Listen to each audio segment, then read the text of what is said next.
Hello friends, മഴതോരും മുമ്പിലേക്ക് എല്ലാവർക്കും സ്വാഗതം. അങ്ങനെ നമ്മുടെ മനു കടപ്പാട്ട് വീട്ടിലേക്ക് വരുവാണ്. അപ്പോൾ വാതിൽ തുറന്നു കൊടുക്കുന്നത് തന്നെ അലീനയാണ് കേട്ടോ. അലീനയ്ക്ക് മനുവിനെ കാണുമ്പോൾ നല്ല സന്തോഷമുണ്ട്. അപ്പോൾ ചോദിക്കുകയാണ്, മനുവേട്ടൻ പുറത്തൊക്കെ ഇറങ്ങി തുടങ്ങിയോ? പിന്നല്ലാതെ വീട്ടിലെത്രയെന്നും പറഞ്ഞ് ഇരിക്കുക. അത് മനുവേട്ടൻ ഒത്തിരി ക്ഷീണിച്ച് പോയല്ലോ. ആ, എനിക്കും ഇല്ലേ ടെൻഷനും ബുദ്ധിമുട്ടും ഒക്കെ. അതൊക്കെ കൊണ്ട് ശരി. അപ്പോൾ അങ്കിൾ എന്ത് പറയുന്നു? എന്ത് പറയാൻ, ആരും പുറത്തേക്ക് ഇറങ്ങുന്നില്ലല്ലോ. ശരിക്കും പറഞ്ഞാൽ വെളിച്ചം കണ്ടിട്ട് കുറച്ച് ദിവസമായി എന്ന് വേണം പറയാൻ. അങ്ങനെ പറയാട്ടോ നമ്മൾ അലീന. എന്നിട്ട് അലീന പറയണ്ട്, ഞാൻ അച്ഛനെ വിളിക്കട്ടെ? ആ, വിളിക്കാം, കുറച്ച് സംസാരിക്കട്ടെ എന്നും പറഞ്ഞ് അകത്തേക്ക് കയറി വരുവാണ് കേട്ടോ. അലീനയോട് ചോദിക്കുകയാണ്, പിന്നെ ഭവിതയൊക്കെ എന്തേ? ഭവിത റൂമിൽ തന്നെയാണ്. കൃഷ്ണമോൾ ഇതേ ഇരിക്കുന്നുണ്ട്, പഠിക്കുകയാണ്. ഓ മോളെ, നീ എന്താടി സ്കൂളിലേക്കൊന്നും പോയി തുടങ്ങിയില്ലേന്ന് ചോദിക്കുക. അപ്പോൾ ഭവിതയെ ഇറങ്ങി വരുവാണ് കേട്ടോ. അപ്പോൾ തന്നെ രണ്ടുപേരോടും പറയും. കൃഷ്ണമോൾ പറയുക, എങ്ങനെയാണ് മനുവേട്ടാ ഞാൻ സ്കൂളിലേക്ക് പോകുന്നത്? ആകെ നാണക്കേടാ. എല്ലാവരും ചോദ്യങ്ങളായിട്ട് വരും, കളിയാക്കും. എനിക്ക് വയ്യ. ഭവിതയും നീയോ? ഞാനും അതുതന്നെ. കോളേജിലേക്ക് ഞാൻ പോകുന്നില്ല ഇനി, എനിക്ക് വയ്യ.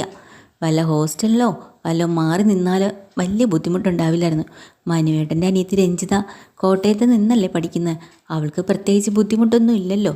നമുക്കാണല്ലോ ഇവിടെ പുറത്തിറങ്ങി നടക്കാൻ പറ്റാത്തത് എന്ന് ബബിത പറയാട്ടോ. അപ്പോൾ നീ തീരുമാനിച്ചല്ലേ കോളേജിൽ പോകുന്നില്ല എന്ന്? പോകുന്നില്ല, എന്തായാലും ഈ ഒരു വർഷം പോകണ്ടെന്ന് ഞാൻ തീരുമാനിക്കണമെന്ന് കൃഷ്ണമോൾ പറയാം. അയ്യോ, നീ എന്താടി പറയണേ? ഒരു വർഷമെന്ന് പറഞ്ഞാലേ നമ്മുടെ ആയുസിൻ്റെ ഒരു വർഷം പോയതുപോലെയാണ്. അതുകൊണ്ട് വിദ്യാഭ്യാസത്തിലൊന്നും നമുക്ക് മുടക്കം വരേണ്ട കാര്യമില്ല. ചിലപ്പോൾ ഒരു ദിവസം നിങ്ങളെ കളിയാക്കി നിന്നിരിക്കും, അല്ലെങ്കിൽ ചോദ്യങ്ങളായിട്ട് വന്നിരിക്കും. പിറ്റേ ദിവസം മുതൽ ആരും ഇതൊന്നും ശ്രദ്ധിക്കാൻ പോകണില്ല. ആ ഒരു ദിവസത്തെ ധൈര്യമാണ് നിങ്ങൾ വീണ്ടെടുക്കേണ്ടത്. രണ്ടുപേരോടായിട്ട് ഞാൻ പറയുകയാണ്, കോളേജിലും പോകണം, സ്കൂളിലും പോകണം. നിങ്ങളുടെ ഭാവി നിങ്ങളായിട്ട് ഇല്ലാതാക്കി കളയരുത്. ഞാൻ ഇറങ്ങി നടക്കുന്നില്ലേ?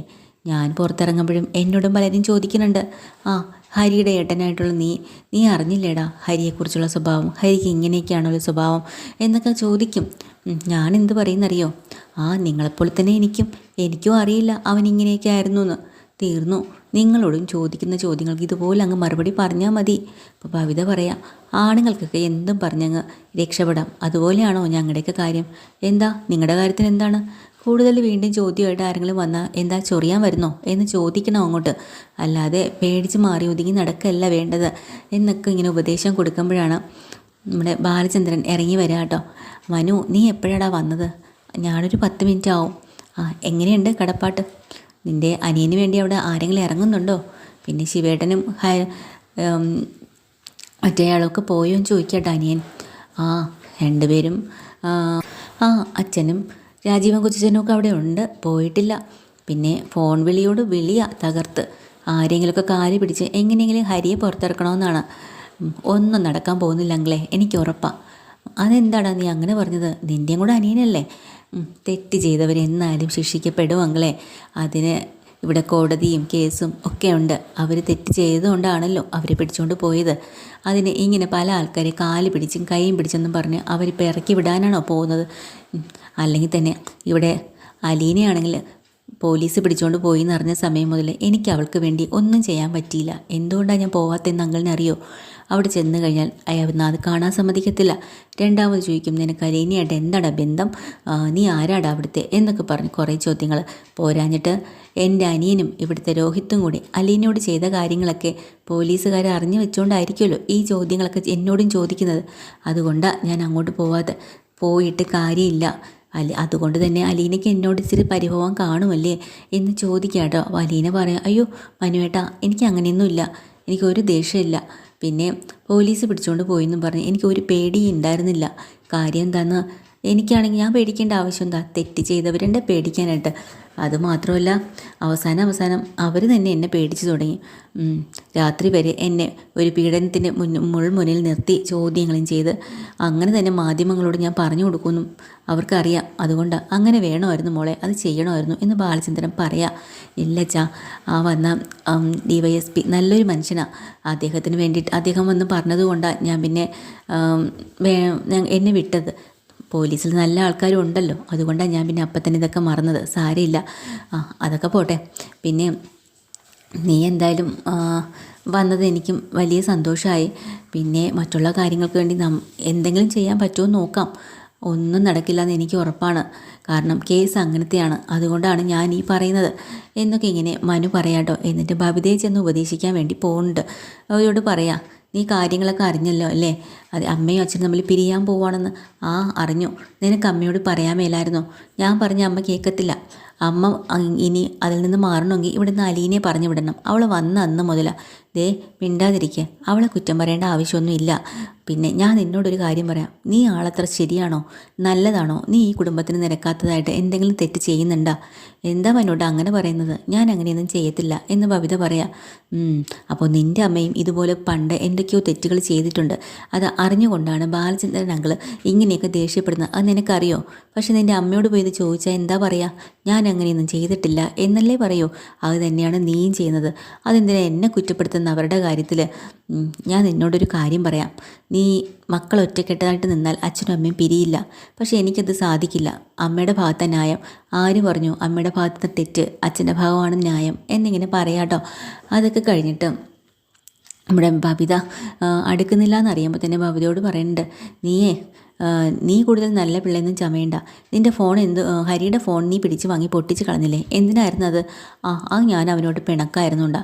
അതുകൊണ്ടല്ല, നിൻ്റെ ആരും കാണാൻ പറ്റാത്ത ഏതൊക്കെയോ വീഡിയോ അവൻ്റെ ഫോണിലുണ്ടായിരുന്നു. അതുകൊണ്ടാണ്. അത് നീ തലപോഞ്ഞ് ആലോചിക്കണ്ട. നീയേ ഈ കിടന്ന് വിൽക്കുന്നതും പരുങ്ങുന്നതും കാണുമ്പോൾ തന്നെ എനിക്കറിയാം. പിന്നെ നിൻ്റെ ഒരു വേട്ടാവെളിയനുണ്ടല്ലോ, അമലെന്നും പറഞ്ഞ് നിൻ്റെ കൂട്ടുകാരൻ, അവൻ്റെ കൂടെ നീ എവിടേക്കാടി കറങ്ങാൻ പോയത്? അവൻ്റെ കൂട്ടുകാരന്മാർ എവിടേക്കാണ് നിനക്ക് മുറി ഷെയർ ചെയ്യുന്നത്? പറ. ഇങ്ങനെയൊക്കെ കുടുംബത്തിൽ നിനക്കാത്ത രീതിയിൽ നടക്കുന്നവളല്ലേ നീ? നീയാണോ ഇപ്പം ന്യായം പറയുന്നത് ഇവിടെ ഇരുന്നും കൊണ്ട്? പിന്നെ ഒരു കാര്യം കൂടി നിന്നോട് ഞാൻ ഉറപ്പിച്ച് പറയാം. നീ അവൻ്റെ ഫോൺ പൊട്ടിച്ച് കളഞ്ഞെങ്കിലും നിൻ്റെ വീഡിയോകൾ ആ ഹരിയുടെ കൂട്ടുകാരൻ്റെ കയ്യിലുണ്ട്. അത് നിനക്കറിയോ? മര്യാദയ്ക്ക് ഇനിയെങ്കിലും അടങ്ങി ജീവിക്കാൻ നോക്ക്. പിന്നെ അമ്മയുടെ സൈഡ് നിൽക്കാതെ അച്ഛൻ്റെ കൂടെ നിൽക്കുക. അച്ഛനാണ് ന്യായം. ഇല്ലാന്നുണ്ടെങ്കിലേ നിൻ്റെ ഈ കള്ളത്തരങ്ങളെല്ലാം പൊട്ടിച്ച് ഞാൻ വെളിയിലിടും, നോക്കിക്കോ എന്നും പറഞ്ഞിട്ട് നല്ല ഭീഷണി കൊടുത്താണ് നമ്മുടെ മനു അവിടുന്ന് പോകുന്നത്. അതുകൊണ്ട് ബബിത കുറച്ച് അടങ്ങിയിട്ടുണ്ട് കേട്ടോ. ആകെ ടെൻഷനായി. അതൊക്കെ കഴിഞ്ഞിട്ട് നമ്മുടെ അലീന വീട്ടിലെ അച്ഛനോട് പറയുന്നത്, അച്ഛാ ഇപ്പോൾ ഈ പീഡനത്തിന് ഇരയായ പെൺകുട്ടി ഒരുപാട് കഷ്ടത്തിലാവും, നമുക്ക് അവളെ പോയൊന്ന് കാണണം. അപ്പം ബാലചന്ദ്രൻ പറയാം, ഇല്ല മോളെ, നമ്മൾ പ്രതികളുടെ ആൾക്കാരും അവർ വാദിക്കുന്ന ആൾക്കാരുമാണ്, ഒരിക്കലും അങ്ങനെ പോകാൻ പാടില്ല, ആകെ പ്രശ്നമാവും. ഇല്ല അച്ഛാ, ഞാൻ മോള് ശരിക്കും പറഞ്ഞാൽ നമ്മുടെ രോഹിത്തിനെയോ ഹരിയോ ഒക്കെ ഇറക്കാൻ വേണ്ടേ അവരുടെ കൂടെയല്ലേ നിൽക്കേണ്ടതെന്ന് ചോദിക്കുക. ഇല്ല, ഞാൻ ഒരിക്കലും അങ്ങനെ നിൽക്കില്ല. തെറ്റ് ചെയ്തവരാരായാലും ശിക്ഷിക്കപ്പെടണം അച്ഛാ. ഒരു പെൺകുട്ടിയുടെ ജീവിതം വെച്ചാൽ അവർ കളിച്ചത്. വെറും ഒരു പുല്ല് പോലെ വലിച്ചെറിയാനുള്ളതല്ല അവളുടെ ജീവിതം. അവൾ ഈ സമയം കൊണ്ട് എന്തെല്ലാം കഷ്ടതകൾ അനുഭവിച്ചിട്ടുണ്ടാവും. അവളെക്കുറിച്ച് ആരാ ചിന്തിക്കാൻ? ഞാൻ അവളോടൊപ്പം തന്നെയാണ്. എനിക്ക് അവളെ കാണണം. അച്ഛൻ വന്നില്ലെങ്കിൽ ഞാൻ അങ്ങോട്ട് പോവും. അവളെ ഒന്ന് സമാധാനിപ്പിക്കാൻ, ഈ സമയം കൂടെ ഇരിക്കാൻ, ഒന്ന് സംസാരിക്കാൻ, അതൊക്കെ ആ കുട്ടിക്കൊരു ആശ്വാസമാവും. ഇല്ലെങ്കിൽ അത് മെൻ്റലി ആകെ തകർന്നു പോവും എന്ന് പറയാം. ബാലചന്ദ്രൻ്റെ ആ ഒരു വാക്കൊക്കെ മറികടന്ന് നമ്മൾ അലീന ശരണ്യെ കാണാനായിട്ട് ആ കോളനിയിലേക്ക് ചെന്ന് കയറി കൊടുക്കാട്ടോ. ശരിക്കും പറഞ്ഞാൽ അവിടെ എല്ലാവരെക്കാളും ദേഷ്യം ശരണയുടെ ഒരു സഹോദരനുണ്ടല്ലോ. അപ്പോൾ ഇവളെ എന്തായാലും എല്ലാവർക്കും അറിയാം ഈ രോഹിത്തിൻ്റെ വീട്ടിലെ ജോലിക്കാരിയാണെന്നുള്ളത്. അതിവർ മനസ്സിലാക്കിക്കൊണ്ട് തന്നെ ശരണ്യെ കാണാനായിട്ട് അലീനെ സമ്മതിക്കണില്ല കേട്ടോ. അവസാനം അലീന പറഞ്ഞ്, ഞാൻ കണ്ടിട്ടേ പോകത്തുള്ളൂ. കാരണം എന്നെപ്പോലെ ഒരു പെൺകുട്ടി തന്നെയാണ് അവൾ.